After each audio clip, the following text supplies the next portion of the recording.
नमस्कार विद्यार्थियों। पहले अध्याय स्वर्णिम भारत में हमने आपको अंत में वर्धन वंश कराया था। वर्धन वंश में हमने आपको बताया था कि 647 ईस्वी में हर्षवर्धन की मृत्यु हो गई थी। चूंकि हर्षवर्धन निसंतान था, इसलिए उसकी मृत्यु के साथ ही वर्धन वंश समाप्त हो गया था। और मैंने कहा था कि संभवतः यह अंतिम हिंदू सम्राट था जिसने राजनीतिक रूप से भारत को एकीकरण प्रदान किया था। इसके तदुपरांत तो देश राजनीतिक रूप से छोटे छोटे राज्यों में विभक्त होता चला गया और एक मजबूत नेतृत्व का इस दौरान अभाव रहा जो सार्वभौमिक सत्ता स्थापित कर सके। 647 ईस्वी के बाद यानी 7वीं सदी में विदेशी आक्रांताओं ने भी हमारी सरजमी पर आक्रमण करने शुरू कर दिए थे। इस दौरान लगातार विदेशी आक्रांता भारत पर आक्रमण कर रहे थे और हम भारतीय इन आक्रमणों का वीरतापूर्वक न केवल प्रतिरोध कर रहे थे बल्कि गंभीरता से उनका संघर्ष कर रहे थे। प्रारंभिक तौर पर अरबी आक्रांताओं ने, मुस्लिम आक्रांताओं ने हम पर आक्रमण किए और हमने उनके आक्रमणों को विफल किया, खदेड़ दिया था। शुरुआत में 636 ईस्वी में अमर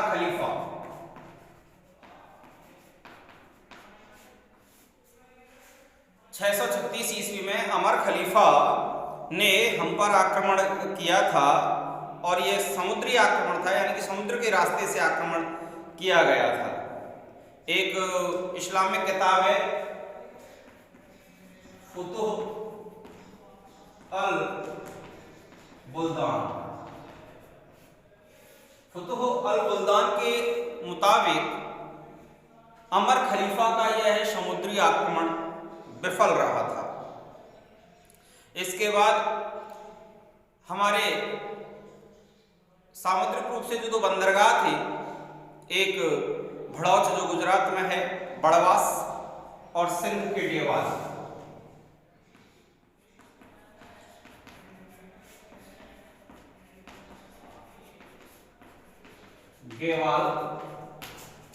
जो सिंध में है, वर्तमान पाकिस्तान। बड़वास यानी भड़ौच गुजरात और डेवाल यानी सिंध प्रांत जो वर्तमान पाकिस्तान में है, उन बंदरगाहों पर भी अरबों का आक्रमण हुआ था और यह अरबों का आक्रमण भी विफल हो गया था। एक इस्लामिक ग्रंथ और है जिसका नाम है चचनामा। चचनामा में उल्लेख मिलता है कि इन आक्रमणों, ये जो समुद्री आक्रमण हुए थे, इन समुद्री आक्रमणों में अरब सेना नायक यानी अरब सेना का जो सेनापति था मुदहायरा मारा गया था। मुदहायरा इसमें पराजित हुआ था और मारा गया था। आधिकारिक तौर पर पहला जो मुस्लिम आक्रमण हम कह सकते हैं वो 712 ईस्वी में हुआ था। 712 ईस्वी में पहला आधिकारिक मुस्लिम आक्रमण हमारे ऊपर हुआ था। मोहम्मद बिन कासिम नाम का यह आक्रमणकारी जिस समय आक्रमण कर रहा था, उस समय सिंध प्रांत पर एक हिंदू राजा राज करता था जिसका नाम था दाहिर सेन। तो 700 मोहम्मद बिन कासिम पहला मुस्लिम आक्रांता माना जाता है आधिकारिक तौर पर इसको। तो मोहम्मद बिन कासिम ने आक्रमण किया था और इस समय सिंध प्रांत जो था, उस सिंध प्रांत पर एक हिंदू राजा राज करता था जिसका नाम था दाहिर सेन। जब मोहम्मद बिन कासिम ने आक्रमण किया था तो दाहिर सेन की सेना और मोहम्मद बिन कासिम की सेना के मध्य एक भीषण संग्राम हुआ था। एक इतिहासकार हुए हैं बाबा धुरी लिखते हैं कि महाभयंकर संग्राम हुआ ऐसा जैसा कि पहले सुना नहीं गया। इतने भीषण संग्राम में इसका जिक्र चचनामा में किया गया है। बाबा धुरी जो इतिहासकार हैं उन्होंने लिखा इतना महाभीषण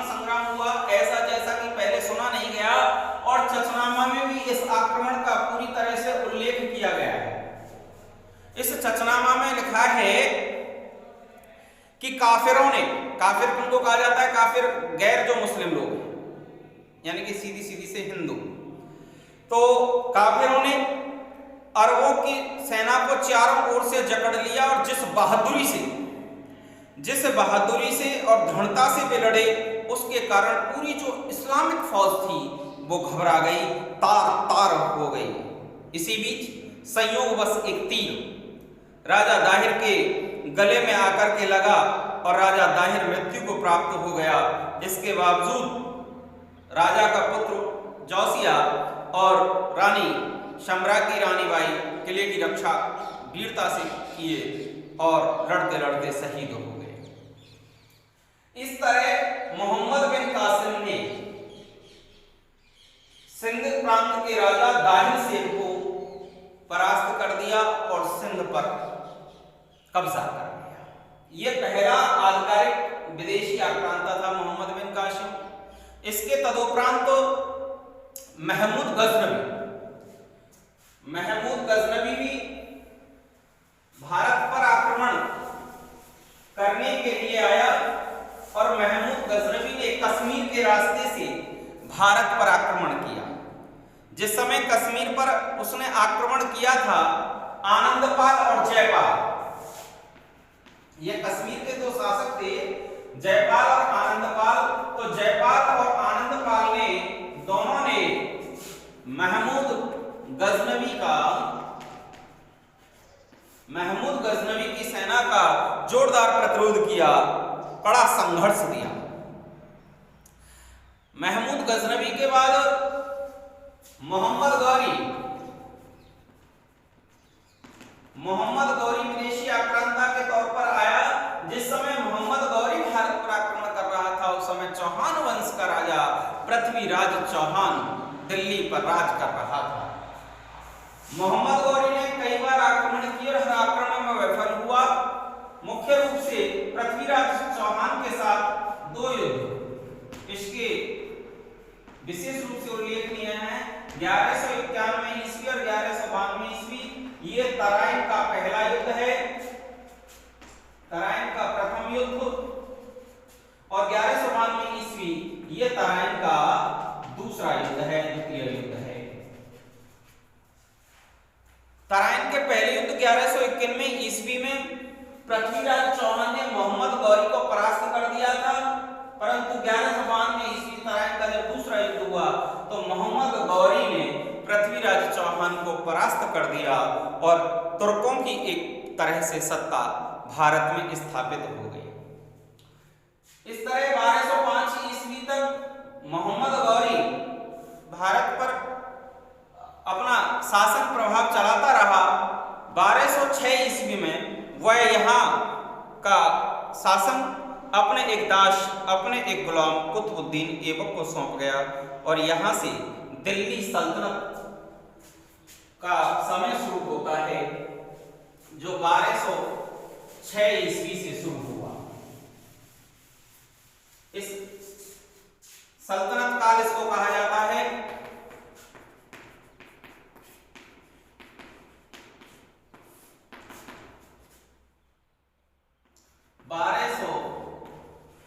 ईस्वी से 1526 ईस्वी तक ये सल्तनत काल रहा। और इस सल्तनत काल में जो पहला वंश था वो था गुलाम वंश। गुलाम वंश जिसे इलवरी वंश भी कहा जाता है, यामिनी वंश भी कहा जाता है।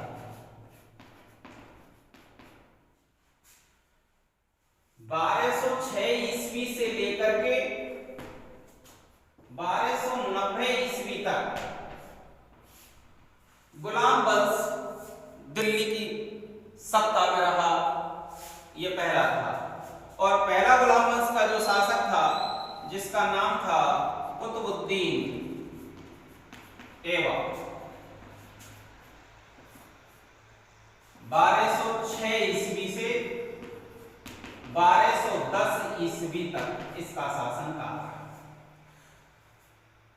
तो यह सल्तनत काल था। 1206 ईस्वी में मोहम्मद गौरी अपने दास, अपने गुलाम कुतुबुद्दीन ऐबक को भारत की सत्ता सौंप गया, दिल्ली की सत्ता तदुपरांत वह वापस अपने मुल्क लौट गया और यहाँ दिल्ली की सत्ता में कुतुबुद्दीन ऐबक ने 1206 ईस्वी में अपना शासनकाल शुरू किया।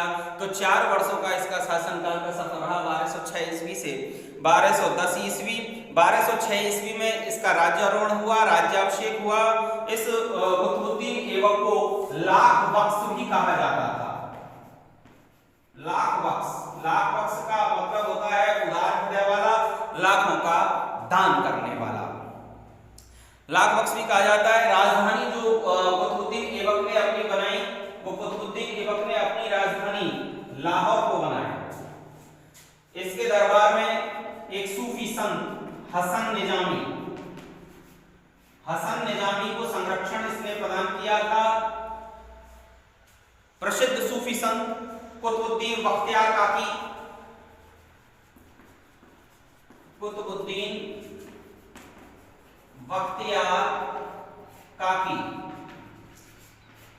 ये प्रसिद्ध सूफी संत रहे। तो कुतुबुद्दीन बख्तियार काकी की स्मृति में उन्होंने एक भव्य निर्माण कराया था जिसका नाम है कुतुब मीनार, जो दिल्ली में स्थित है। कुतुब मीनार का निर्माण इन्होंने कराया था।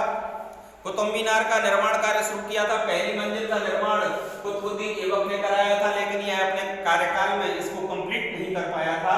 इस निर्माण कार्य को कंप्लीट इसके उत्तराधिकारी इल्तुतमिश ने किया था। ऐसा उल्लेख मिलता है इस्लामिक साहित्यों में, इस्लामिक ग्रंथों में कि 1210 ईस्वी में कुतुबुद्दीन ऐबक चौगान खेलते समय, पोलो खेलते समय और घोड़े से गिर गया था और गिरने से उसकी मृत्यु हो गई। कुतुबुद्दीन ऐबक के बाद इसका उत्तराधिकारी, इसका पुत्र इल्तुतमिश बना।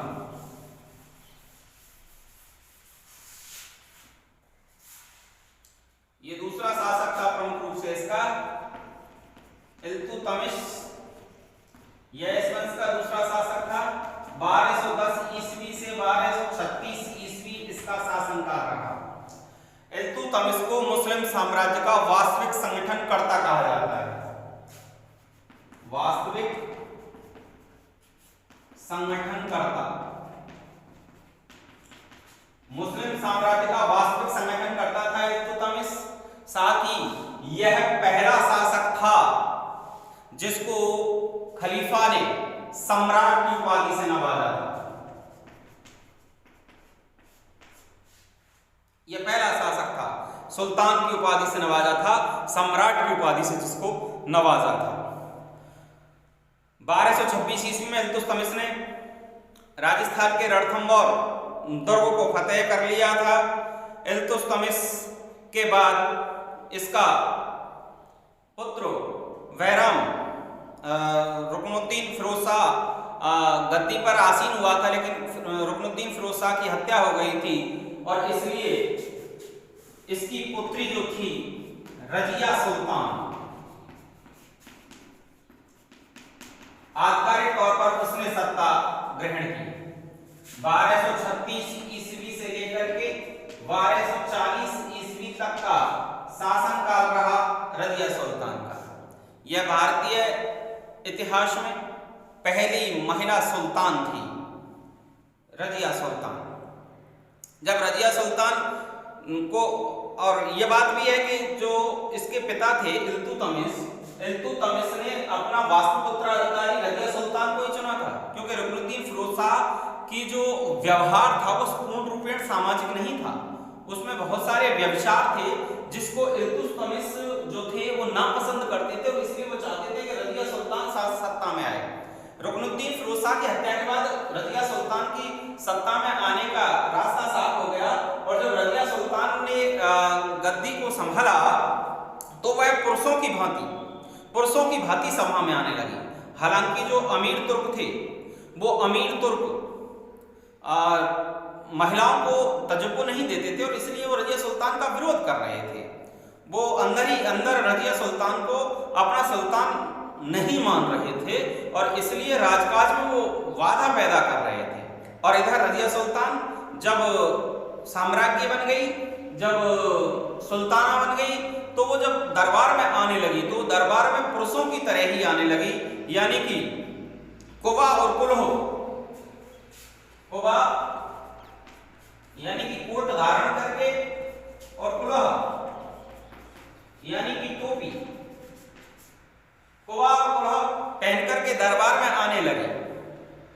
इसने एक अरबी एक व्यक्ति था जिसका नाम था मलिक याकूत,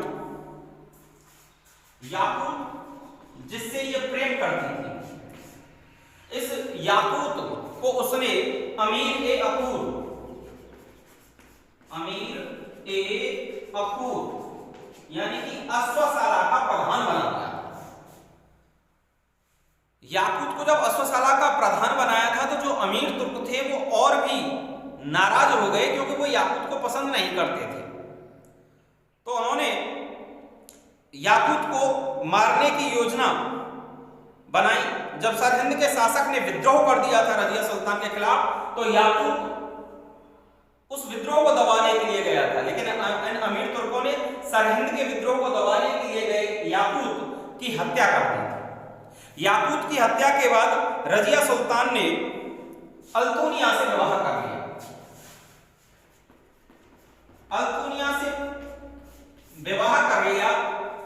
1240 ईस्वी में अल्तुनिया और रजिया दोनों शिकार खेलने के लिए गए थे, और आखेट खेलने के लिए जब गए थे तो अमीर तुर्कों ने षड्यंत्र पूर्वक डाकुओं पर हमला करा करके और रजिया सुल्तान और अल्तुनिया दोनों की हत्या करा दी थी। रजिया सुल्तान की हत्या के बाद कोई योग्य उत्तराधिकारी इस वंश में नहीं हुआ था। 1240 ईस्वी से लेकर के 1242 ईस्वी तक बहराम शाह, 1242 ईस्वी से 1246 ईस्वी तक महमूद शाह, और 1246 ईस्वी से 1265 ईस्वी तक नसरुद्दीन महमूद ने सत्ता संभाली। 1246 से 1265 तक नसरुद्दीन महमूद ने सत्ता संभाली, लेकिन उस कार्यकाल के दौरान वास्तविक जो शक्ति थी वो वास्तविक शक्ति नसरुद्दीन महमूद में नहीं थी, बल्कि नसरुद्दीन महमूद के पीछे वास्तविक रूप से जो शक्ति का संचालन कर रहा था वो बलबन कर रहा था। गयासुद्दीन बलबन, जिसका मूल नाम उलुग खां था, उस बलबन की शक्ति थी उसके साथ, जिसके कारण कि वह 1246 ईस्वी से 1265 ईस्वी तक सत्ता में रहा। लेकिन बैराम शाह हो, चाहे वो आपका नसरुद्दीन महमूद हो या महमूद शाह हो, ये तीनों के तीनों अयोग्य शासक थे। रजिया सुल्तान के बाद वास्तविक तौर पर अगर कोई योग्य शासक इस वंश में फिर हुआ तो 1265 ईस्वी में नसरुद्दीन महमूद को सत्ता से हटा दिया बलबन ने, और सत्ता को स्वयं के हाथों में ले लिया।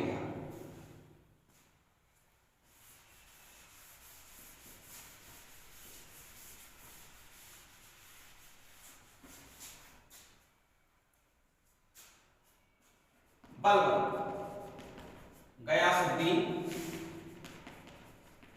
पूरा नाम है इसका गयासुद्दीन बलबन, 1265 ईस्वी से 1286 ईस्वी इसका शासनकाल रहा। गयासुद्दीन गयासुद्दीन बलबन एक कठोर शासक था। इसने तुर्कान ए चहलगानी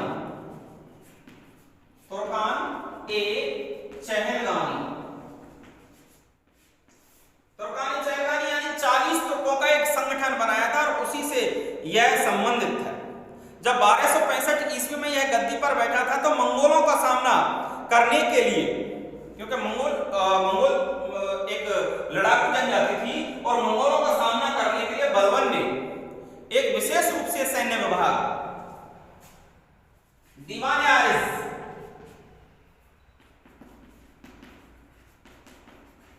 ये सैन्य विभाग था, दीवान आरिज का गठन किया था, और एक मजबूत सैन्य विभाग स्थापित करने के पीछे मंगोलों के आक्रमण को विफल करना इसका उद्देश्य था। साथ में चूंकि जो अमीर तुर्क थे वो विद्रोह करते रहते थे, तो उनको दबाने के लिए इसने दरबार में कठोर अनुशासन की अनुपालना सुनिश्चित की थी। सिजदा और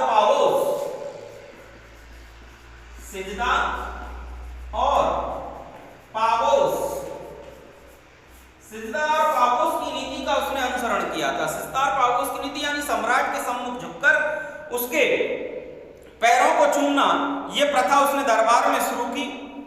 बलबन वह पहला गुलाम वंश का शासक था जिसने प्रशासनिक तौर पर एक मजबूत ढांचा तैयार किया था।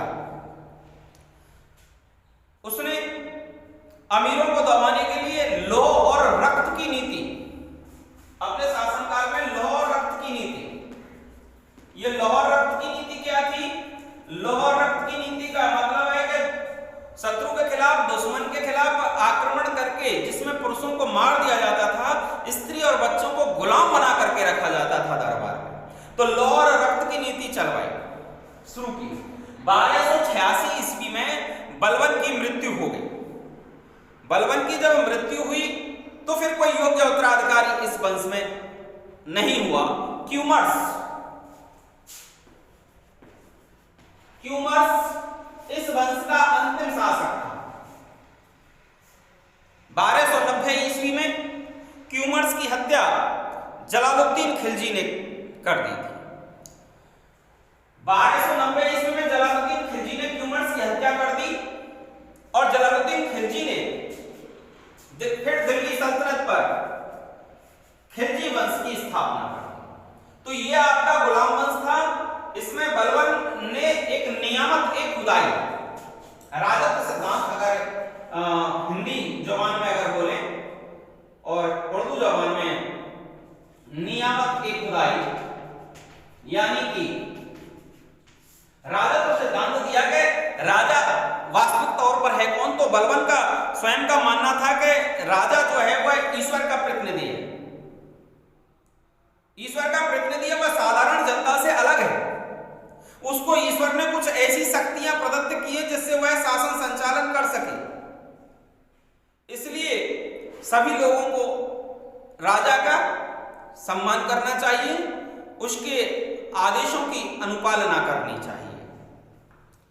कठोर अनुशासन के लिए भी बलबन को जाना जाता है। तो ये आपका गुलाम वंश था। मैंने आपको बताया कि एक बार पुनः मैं आपको बता रहा हूं कि हर्षवर्धन की मृत्यु के बाद राजनीतिक तौर पर देश बिखर गया था, छोटे छोटे राज्यों में वक्त हो गया था, विदेशी आक्रांता उस समय आक्रमण करने लगे थे। अमर खलीफा ने आक्रमण किया था 636 ईस्वी में, लेकिन वो विफल हो गया था। फिर 712 ईस्वी में मोहम्मद बिन कासिम ने भारत पर आक्रमण किया। सिंध के राजा दाहिर शेख युद्ध करता करता मारा गया और वास्तविक तौर पर एक पहला मुस्लिम आधिकारिक आक्रमण भारत पर हुआ जो लगभग सफल रहा था। तदुपरांत महमूद गजनवी ने भारत पर आक्रमण किया, भारत की धन संपदा को लूटा। महमूद गजनवी के बाद मोहम्मद गौरी ने पृथ्वीराज चौहान को परास्त किया और भारत में मुस्लिम सत्ता का एक बीज बोया। 1205 ईस्वी में जब मोहम्मद गौरी अपने वापस देश लौट गया तो वह यहाँ की सत्ता अपने गुलाम अपने दास कुतुबुद्दीन ऐबक को सौंप गया। यहाँ से सल्तनत काल शुरू होता है 1206 ईस्वी से 1526 ईस्वी तक। इस दौरान 5 राजवंशों का शासन रहा। यह पहला वंश था गुलाम वंश, जिसे इलवरी वंश या यामनी वंश भी कहा जाता है। 1206 ईस्वी से 1290 ईस्वी तक इसका शासनकाल रहा। इसमें पहला शासक था कुतुबुद्दीन ऐबक, जो 1206 ईस्वी से 1210 ईस्वी तक सत्ता में रहा था। इसके बाद सत्ता इल्तुतमिश ने संभाली थी, जो 1210 ईस्वी से 1236 ईस्वी तक सत्ता में रहा था। तदुपरांत रजिया सुल्तान 1236 ईस्वी से 1240 ईस्वी। उसके बाद अगले 25 वर्षों यानी 1240 से 1265 ईस्वी तक जो दिल्ली की सत्ता थी, सल्तनत थी, वो अयोग्य हाथों में रही थी। चाहे वो बैराम शाह हो, चाहे फिर वो महमूद शाह हो या नसरुद्दीन महमूद हो। नसरुद्दीन महमूद से 1265 में बलबन ने सत्ता को अधिग्रहण कर लिया था। 1286 ईस्वी तक बलबन ने दिल्ली सल्तनत की सत्ता का संचालन किया। यह अपने कठोरता के लिए जाना जाता है। दीवान आरिज मंगोलों का सामना करने के लिए सैन्य विभाग का उसने गठन किया था। तुर्का ने चहलगानी संगठन का निर्माण किया था। शत्रु के खिलाफ लौह रक्त की नीति अपनाई थी। सिजदा और पाबोश यानी सम्राट के सम्मुख झुककर के उसके पैरों को चूमने की नीति भी इसने शुरू की थी। अंतिम सम्राट इस गुलाम वंश में क्यूमर्स हुआ। क्यूमर्स की हत्या जलालुद्दीन खिलजी ने कर दी और दिल्ली सल्तनत पर खिलजी वंश की स्थापना हो गई। कल के वीडियो में मैं आपको खिलजी वंश कराऊंगा। धन्यवाद।